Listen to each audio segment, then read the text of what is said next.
You are listening to the Two and Out CFL podcast, a proud member of the Canadian Football Podcast Network. I like me some Keys. I like me some lobster. Put them all together. Oh, beer battered lobster. Ah! I'm going absolutely crazy with the thought of what we could eat at the stadium in Halifax. Grab some poutine and a double-double. It's time for the Two and Out CFL podcast. Now they have to kick it out, and they do!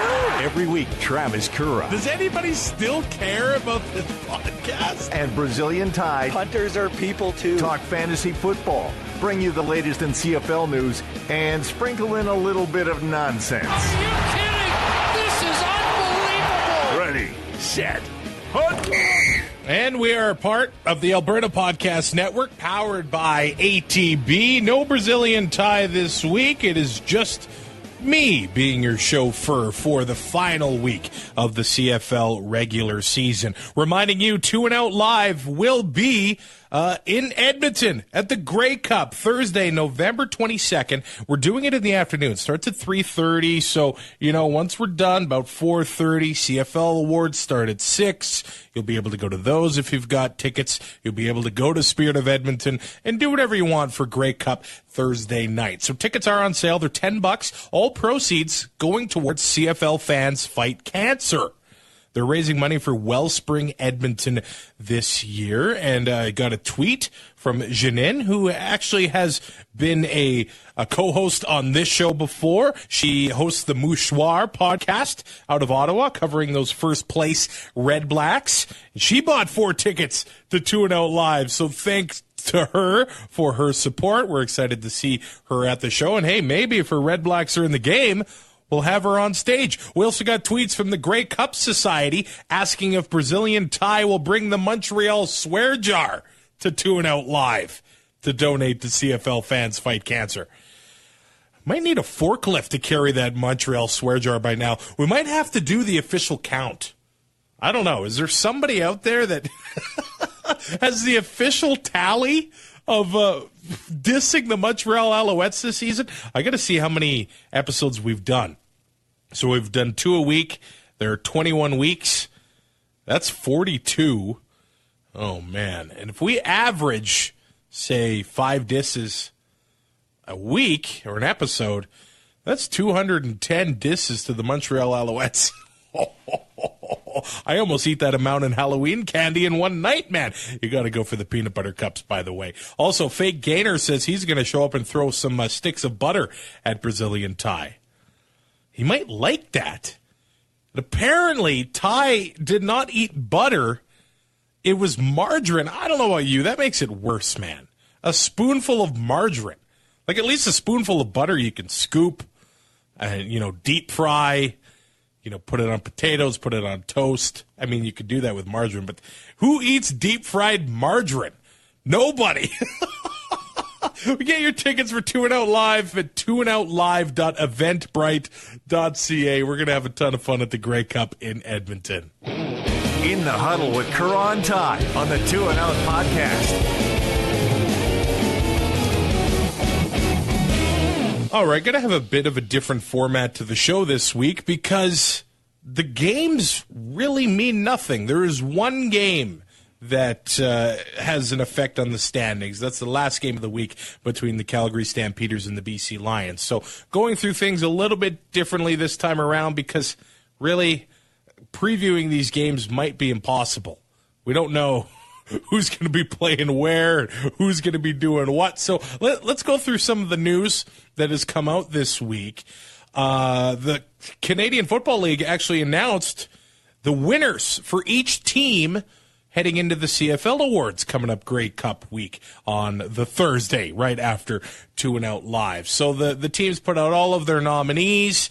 I guess we could go team by team. I don't want to go name by name because you know what? There's about 54 names, right around 50 names. Some guys get, nominated multiple times, so I guess that math doesn't add up, so don't come tweeting me that I did the math wrong. But let's go in alphabetical order here. The BC Lions actually nominated Ty Long for the most outstanding player on their team. So that kind of just shows you, how they've been on offense and how they've been on defense. They went on a nice little run, the last 6 or 7 games, but Ty Long has been the most consistent player on that team. His punting prowess has been incredible, and, he's able to flip the field for the Lions, but the quarterbacks have been in and out. Burnham really got off to a slow start. Manny has been hurt. Of course, the running backs, they haven't really... I'm a believer in Jeremiah Johnson, but I don't believe he's been given the chance to really take the rock and run with it, so they bring in Tyrell Sutton. So, it makes sense. I am a bit surprised on the most outstanding defensive player from BC being Davon Coleman instead of TJ Lee. I just find the TJ Lee a bit more consistent. He's done it over the entire season, where Davon Coleman... and maybe that is more impressive that he's done it in a shorter amount of time, because he has been an absolute beast. Over 50 tackles as a defensive tackle. He's got sacks, he's got interceptions.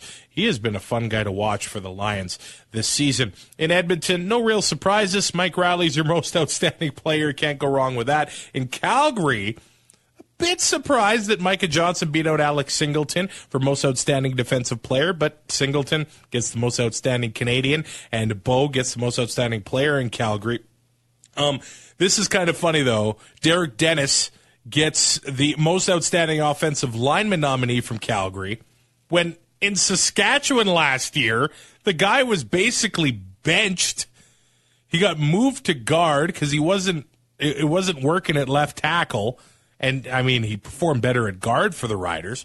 But he goes back to Calgary, and he's their nominee for most outstanding offensive lineman. So what is the problem there? I don't get it. I really don't. And speaking of those Rough Riders, Willie Jefferson gets the nomination for most outstanding player and most outstanding defensive player. Brett Lowther gets the nomination for the Canadian and special teams in Winnipeg. And I think this is Willie's competition out of the West, man. Adam Bighill gets the most outstanding player nomination and defensive player. That is what it's going to come down to. Where are there other surprises? Toronto, S.J. Green is the MOP. Not often do you see a receiver get that nomination. Trevor Harris for Ottawa. Lewis Ward, rookie and special teams as expected. Enoch Mwamba kind of cleans up in Montreal. He gets the MOP, defensive player, Canadian, while Stanback gets special teams and rookie. So I guess I could do the predictions here. For MOP out of the West, I think it's going to be Adam Bighill. East, I'm actually going to go Trevor Harris. The convincing wins that he has had over Hamilton the last few weeks, they swept Saskatchewan. I think it might be Trevor Harris versus Adam Bighill in the final. And if Bighill wins MOP, he has to win defensive player. And the same goes the other way for Willie Jefferson. If Willie wins MOP, he's got to win the defensive player as well. So it's probably going to be Jefferson / Bighill against Enoch Mwamba. MOC, it's hard to go against Sinopoli, but it's going to be Singleton versus Sinopoli there. Offensive lineman, it's always a tough call. It might be Joel Figueroa in BC. Guy's been an absolute monster. That guy's fun to watch. Special teams, well, it's going to be the battle of the kickers, I think. Lewis Ward versus Brett Lowther. That will be a fun battle. And outstanding rookie, well, Lewis Ward, Darius Sirocco, Trey Roberson. I think I give the nod to Lewis Ward in that one. So there's those award nominees. The finalists will be announced a little bit closer to Grey Cup, and then we will find out that week. Some news for the Halifax Stadium / Schooners situation. So they had a vote on whether to proceed with negotiations on a potential stadium. It was unanimous. All 15 city councilors said, hey, let's do this. Let's go forward with this. Now, we know how this works. And I know when we first heard about this, about a year ago, maybe even a little longer than that they had the goal of getting on the field in 2020. I think we can kiss that dream goodbye. I don't think that's going to happen because the funding is not even decided yet. There is a lot of red tape they have to go through. I guess they want to do something called tax increment financing. So basically, Halifax would create a TIF district around the stadium, and the property taxes from the commercial development planned in that area would pay for the debt financing costs, about $9 to $10 million annually. Now, they tried this in Halifax with another venue, not really working out. And I have to assume that the taxpayers and everybody in Halifax is looking at what happened in Winnipeg, where basically it was all written off and the Bombers don't have to pay it back. I mean, it worked out. The Bombers still have a new place and a nice stadium to play in. I mean, they're not just going to tear it down because it's not paid for. They kind of pulled a fast one over everybody's eyes. And I don't blame the Bombers for it. I really don't at all. But that's just kind of the way it worked out. So they got to figure out the money. I find it, I want to believe it's going to happen. If we look back, I think it was 6 years between when they said Ottawa was going to get the team back and before they finally started. We might be waiting here 2023, 2024. I really hope not, but everything is heading in the proper direction. It looks like they do have committed owners, and it does look like soon here, as soon as next month, they want to do a season ticket drive in Halifax because they said, you know what? If we have nobody that wants to buy tickets, then what's the point of building a stadium and having a CFL team? So hopefully that goes well. I remember years ago I was at a State of the League address with Randy Ambrosie at the Grey Cup. No, and it was actually before Ambrosie, and I think it actually might have been before Orridge. It was still Mark Cohon. Because this 10th team thing has been talked about for how long? Well, the Schooners have been talked about since the 80s, and then this 10th team has been talked about, I think, even before Ottawa came back. So it's been talked about for quite some time. And he kind of did a survey here. So people across the country, I know you want to see a 10th team, who would be willing to throw a couple bucks down either for, some sort of fan wall outside the stadium or season ticket deposits, and everybody in the room put their hand up because I think the Schooners got support across the country. I hope they do have a possible fan base in town, but man, I would love to go to Halifax for a game. I've never been to the city, but I think this would be the perfect excuse to go to Halifax and catch some Canadian football. Imagine the food they could have at the stadium. Lobster rolls, Keith's. I know it's an IPA, but suck it up. Get used to it. And have it. I like me some Keith's. I like me some lobster. Put them all together. Oh, beer battered lobster. Ah! I'm going absolutely crazy with the thought of what we could eat at the stadium in Halifax. So that's moving along. Hopefully we hear before the end of the year even more on the developments for a CFL team there. Now, I guess we can stick with the commissioner.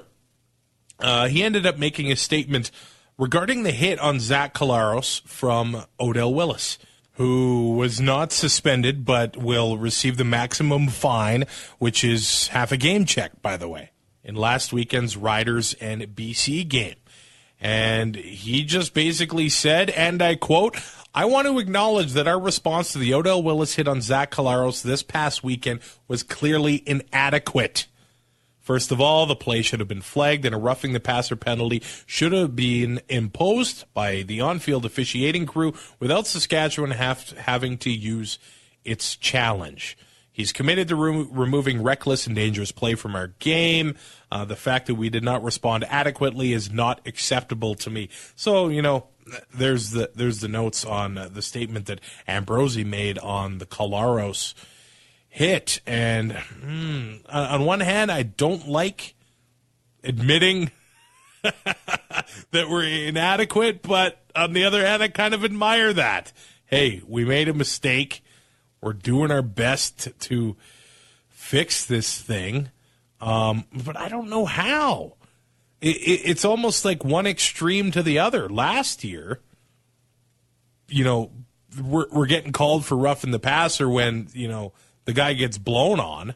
Now the guy gets smashed in the head and it doesn't get flagged. There's probably somewhere in between here, but I just don't understand how somebody watching in a booth in Toronto or wherever couldn't see something and, radio down, get this guy off the field, throw the flag. Jones shouldn't have had to throw the challenge flag there. So maybe that's another change that happens in the offseason. They made the change in the middle of the season last year, and people are going absolutely nuts because the challenges it was too much. The coaches were challenging a challenge. It was so stupid.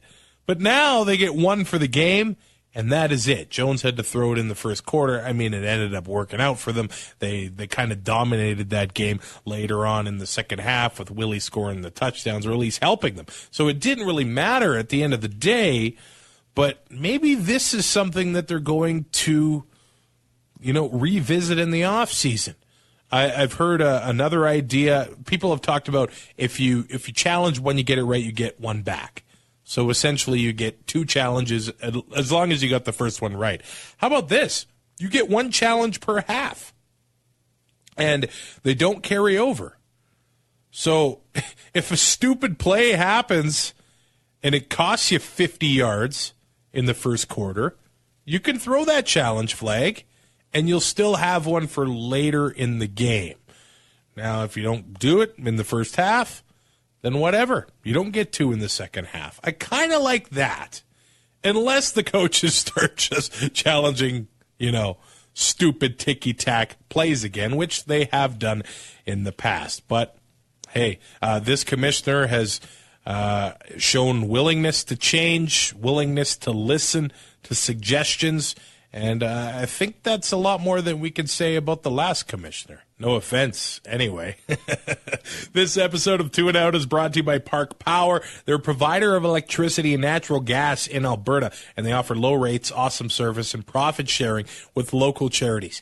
How do you not love that? So they're a smaller company, lower overhead, so they can give you lower prices. I checked out their website, parkpower.ca. They got a calculator there. You can punch in what you're paying for your power now, and then it'll show you, hey, what you'll save by switching to Park Power. It is so easy to switch on there, but they also donate 10% to local charities.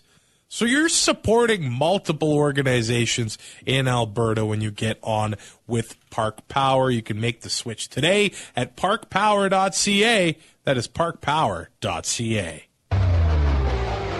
Join Two and Out for CFL Fantasy and CFL Pick'em and show Currah and Ty what you got. They are who we thought they were. Just click cflfantasy.tsn.ca. Enough from talking about it. There has to be consequences. And pick'em.cfl.ca. Yeah, I got a tweet last week saying that I have to sit there and remember that Kavis Reed consequences clip, it's not from a movie. Yeah, it's a real-life post-game conference. It was one of the greatest things I had ever seen, somebody being that mad. I don't know if he's got it under control. I mean, Kavis seems like a nice guy. I've, waved to him on the sidewalk at a Grey Cup and things like that. But, I mean, if he still gets that mad, how mad is he in Montreal? Every game, he would just be losing it. Of course, all season we focus on fantasy, we focus on pick'em and previewing the games and things like that. But this week, anything could happen. Anyone could be on the field, but it counts. It all counts. I mean, it comes down in your league to paying attention maybe on the last week. So I'm in a league where we pay money to play, and the top 3 spots end up getting paid. I'm not going to catch first, but I'm 28 points out of second. So I got a shot at that. My best chance is to pay attention and just make sure I've got guys that are going to be playing the entire game. I know they don't count in the standings, but hey, you might be able to get to first in your league if you just pay attention for this last week. So the first game, it's Ottawa versus Toronto. They've already said in Ottawa that Trevor Harris, William Powell, Greg Ellingson, Brad Sinopoli, Deontay Spencer, even offensive lineman Sir Vincent Rogers will not be playing in this game. One half will be Danny Collins, and the other half will be Dominic Davis. So the fantasy options in Ottawa are something to really ignore. I mean, if you're going to be sitting 7 or 8 guys, I mean, the practice roster is only so deep. Your backups are only so deep. So some starters are going to have to play at least a little bit. Maybe R.J. Harris is going to be the guy. I mean, maybe he's going to be the number one target in this game. But Danny Collins and Dom Davis are throwing to him instead of Trevor Harris. So that is something to consider. On the other hand, maybe the Argos are going to be going with their starters the whole game, and James Franklin will be able to light up the Ottawa Red Blacks. It is totally up to you what you want to do with your team, but I'm going to maybe avoid this one, maybe put James Franklin in there, but I'm going to pick the Argos to win this one as well because, yeah, we got to do pick 'em as well. This is kind of like picking preseason, where it doesn't really matter at the end of things, but hey, the points still count. On Saturday, there is another triple header where I like the triple headers.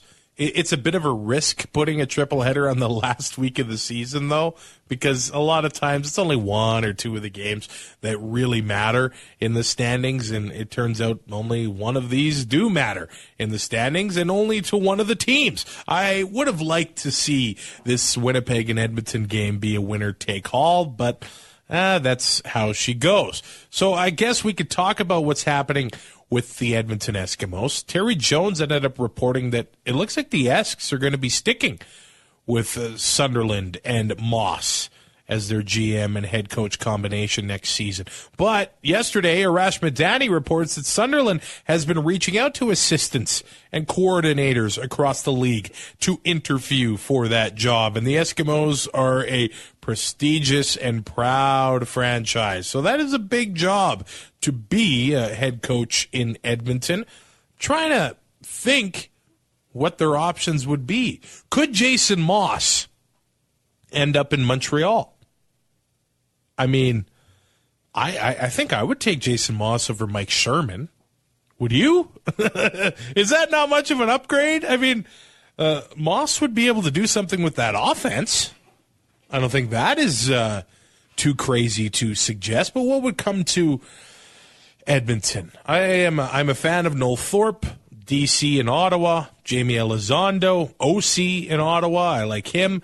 I like Steinauer in Hamilton, but I'm sure he's going to be sticking with Hamilton until they give him the keys to the franchise. So there are some good options in the league, and sadly, I don't think it's talked about that spring league in the States. They might be poaching some of our coaches as well, and there is also the personnel and coaching cap that the league is putting in for next season too. So there might be a lot of shuffling on the sidelines for CFL teams as we head into next season. Looks like Mike Riley probably expected to play and finish this game. And you know what? I was talking to my wife, and I asked her, do you want to go to this game? Your team's not in the playoffs. Weather might not be the best. It doesn't really matter at the end of the day. And she said, oh, why not? Well, part of the reason that's why I married her. But could this be Mike Riley's last game as an Edmonton Eskimo? And if it is, I think he's the kind of guy that will go out on the field and let it all out there just to get one more win into the win column. Because finishing 500 and missing the playoffs, that doesn't usually happen in the CFL. Now, if they lose, they go 8-10, and yeah, that's probably not a playoff team. But 9-9 and missing the playoffs, that does not happen all the time. I'm beginning to think that maybe no coaches get fired in the offseason because continuity and a stable coaching staff is big for a team, and that is basically the one constant you see with the successful teams in the CFL right now. But if it's his last game and it's an Eskimo, got to go watch that. I'm sure a lot of Eskimo fans will not be happy if that ends up being the case. As for the Bombers, who knows who they're going to play? Ted Wyman was reporting in practice earlier that Brian Bennett and Chris Strevler were leading the offenses, and then the ones came out, like Matt Nichols, Andrew Harris, to run the offense there as well. So I'm going to expect that maybe the starters are going to see a quarter, maybe a half or something like that, but the Bombers don't want to go into Edmonton and get beat up, but they do want to get some rhythm going with their offense as well and not lose that momentum heading into the playoffs. But I don't think that the big boys are going to be playing all game long. The Eskimos, they could be playing for jobs too. And that includes Jason Moss. So I don't know if it makes a difference whether he loses or wins this game in the eyes of Brock Sunderland, but there are going to be players there that are going to want a job for next season, and they're going to be giving it their all. The next game is Montreal playing Hamilton. I'm going to take Edmonton to win that game, by the way. And news came out this week that the Nature Boy, Ric Flair, is going to be heading to the Eastern semifinal in Hamilton. I find this absolutely incredible. I'm kind of blown away that it's happening, and I am a big Flair fan. In 2004, I hurt my back really bad. I herniated some discs. I had some surgery. I had to learn how to walk again and all this stuff. So I was in the hospital for a few weeks, and I actually had tickets for a WWE show in Edmonton. It was few weeks after WrestleMania 20, I'm in the hospital in Saskatoon, and I actually asked, I said, hey, I got tickets for this wrestling event. Can I get weekend passes to go to Edmonton and go to this show, and we'll come back? And they said, well, you know what? I think we're going to let you go from the hospital. You can see your physiotherapist in Lloydminster to continue with your rehab from this injury. And, Flair was on the card. I remember I got to Edmonton.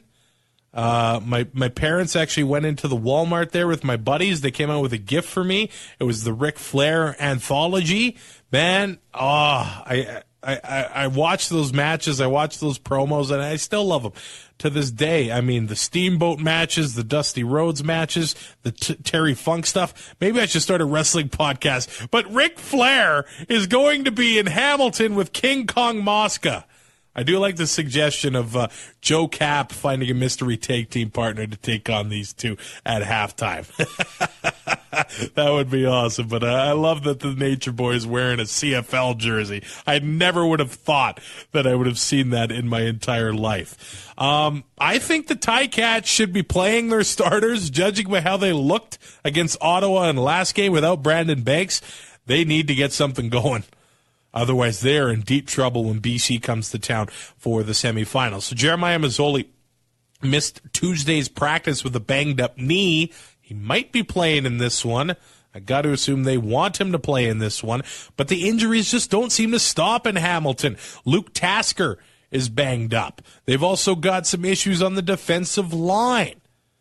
It's not like Montreal is all that healthy either, and really nobody is in Week 21 of the season. Johnny Manziel missed practice on Tuesday with a bruised hand, but he was back in there Wednesday splitting reps with Schiltz and Antonio Pipkin. So we'll see if Manziel gets the whole game. He didn't get the whole game last week, so why would he this week in Hamilton?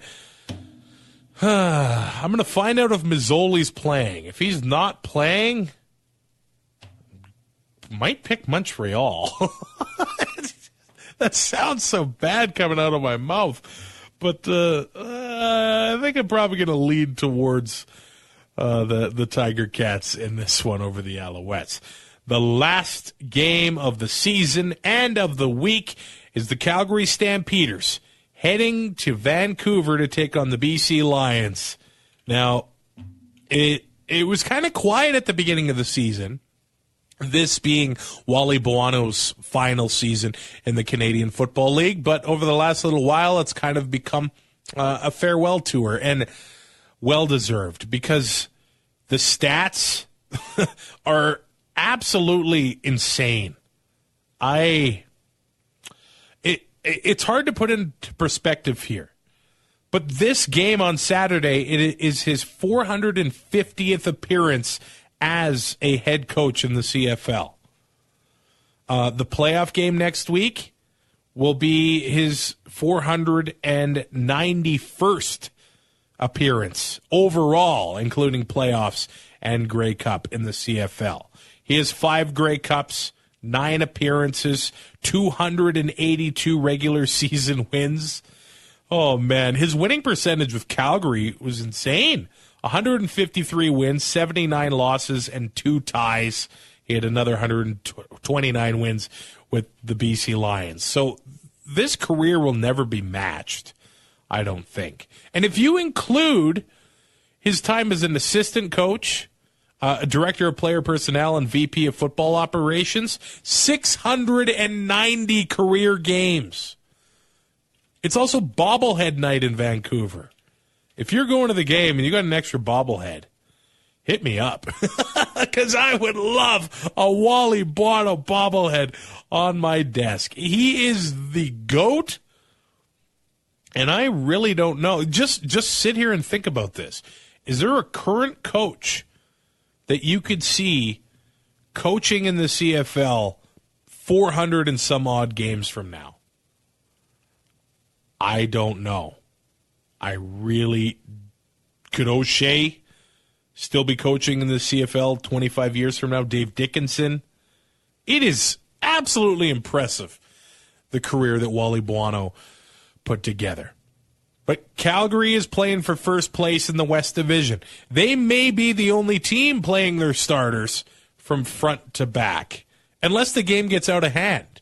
If Calgary gets up 3-4 touchdowns, maybe they put into backups, but I got to assume that they would want this game to be, 100% for sure before they take anybody out of it. So my fantasy lineup is probably going to be, 80, 90% Calgary Stampeders.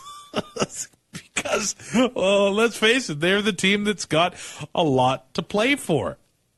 Travis Lulay was taking reps at practice this week, but Wally says he wants to get Jennings some playing time on Saturday.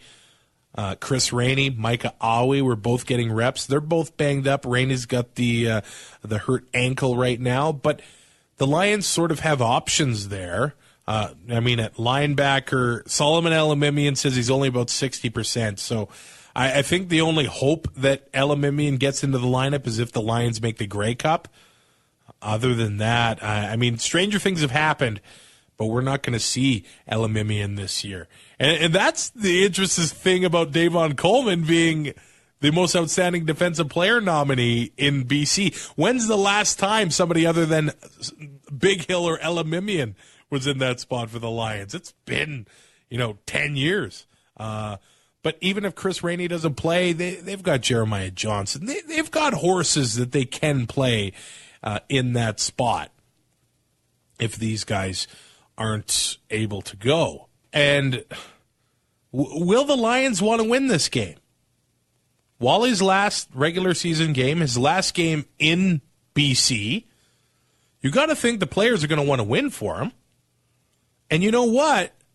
After the season, Ed Hervey takes over this team 100%. And I know last year it was said that it's going to be Hervey's team and Wally's just going to be the coach for this year. But come on. We know that Wally was, talking with Hervey, and they were probably making joint decisions here. But next year, it is all Ed Hervey. And there are going to be a number of players on that BC team playing for their jobs too. And it's weird to talk about that when they're a playoff team, but the GM's going to want 100% his guys. And he was able to do that a lot already in this past offseason. But maybe that's something to look forward to. I'm going to pick Calgary.